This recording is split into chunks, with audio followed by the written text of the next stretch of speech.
हम आपको प्रातःकाल जो ध्यान कराते हैं उसमें ये बताते हैं कि विज्ञानमय कोश कहाँ हो सकता है। बेटे हृदय से हमने उपमा दी है।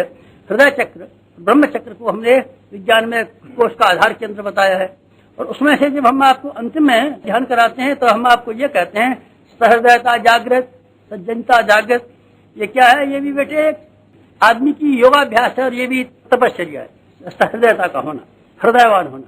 हृदयवान का होना माने, हृदयवान का होने से मतलब ये है कि आप दूसरों के दुखों को, दूसरों को कष्टों को देख करके आपकी जब आंखों में आंसू आ जाते हैं तो बेटे मैं आपको हृदयवान कहते हैं। और दूसरों को सुखी बनाने में आपको उतनी खुशी होती है इतना कि स्वयं को खुशी बनाने में जितना आपको उत्साह आता है उतना ही उत्साह अगर आपको आता है तो मैं आपको सहृदय व्यक्ति कहूँ। बेटे सहृदय व्यक्ति क्या मिल सकता है? तू जैसी चाहे वैसी मैं कथा बता दूं तुझे।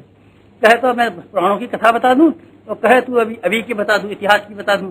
पुराणों पर तेरा विश्वास है? हमारा जी थोड़ा थोड़ा है तो चल मैं थोड़ा थोड़ा विश्वास बताता हूँ। एक न्योला था जिसका आधा हिस्सा सोने का हो गया था और आधा हिस्सा सोने का कराने के लिए यज्ञों में मारा मेरा फिरता था कि एक यज्ञ में मेरा आधा हिस्सा सोने का हो गया, एक और यज्ञ हो जाए कहीं तो मेरा बाकी हिस्सा भी सोने का हो जाए। पांडवों का यज्ञ कराया था श्री कृष्ण जी वाला, वहां भी वो न्योला गया, रोने लगा हमारा इस यज्ञ के पानी से भी शरीर नहीं होता है, पहला यज्ञ जैसा मुकाबला दुनिया में कहीं होता ही नहीं है। लोगों ने उसको बुलाया और ये पूछा, अरे न्योले कौन सा यज्ञ था? ये पांडवों के यज्ञ से भी बड़ा हुआ है।